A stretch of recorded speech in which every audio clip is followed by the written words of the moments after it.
বিয়ে 2-3 মাস পর থেকে ওদের একটা পড়া স্টার্ট করেছিলাম, তখন আমি এটা দু হাতেই দুটো পড়েছিলাম। তারপর আমি কি করছিলাম যে একটা করেই পড়ছিলাম, মানে এক হাতে একটাই পড়ছিলাম আর একটা তুলে রেখেছিলাম, কারণ এটা একটা পড়লেই দুটোর কাজ হয়ে যাবে, মানে তোমাকে আলাদা করে পলা শাখা কোনটাই করতে হবে না।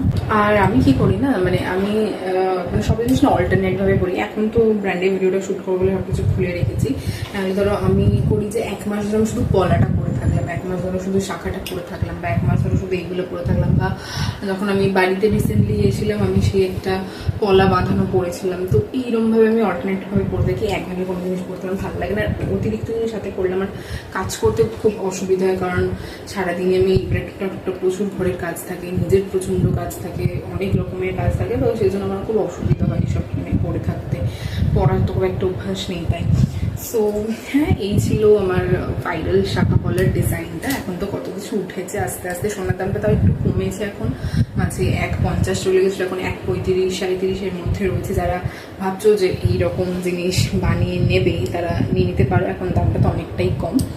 সো হ্যাঁ, এই ভিডিওটা তোমাদের কেমন লাগলো প্লিজ কমেন্টসে জানিও। আমি একটু করে অল্প করে তোমাদের সাথে টুকটাক এরকম জুয়েলারি কালেকশন শেয়ার করতে থাকবো, যতটুকু মানে আমি স্বাচ্ছন্দ্য বোধ করবো, কারণ সব একসাথে বসলাম কালেকশন তো শেয়ার করা যায় না, একটা সিকিউরিটির ব্যাপার থাকে। তাছাড়াও আমার মানে এখন অত জিনিস হয়ে যায়নি যে তোমাদের সাথে বসে একটা পরপর কালেকশন শেয়ার করবো। অবশ্যই, কারণ সোনার প্রচণ্ড দাম, মানে একসাথে এত কিছু বানিয়ে নেওয়া সম্ভব না। আর আমিও মানে অত্যধিক জিনিস বানাতেও জানি, যতটুকু আমার প্রয়োজন বা যেটা আমার শখের আমি সেগুলোই বানাবো, তার বাইরে আমি কিছু করবো না।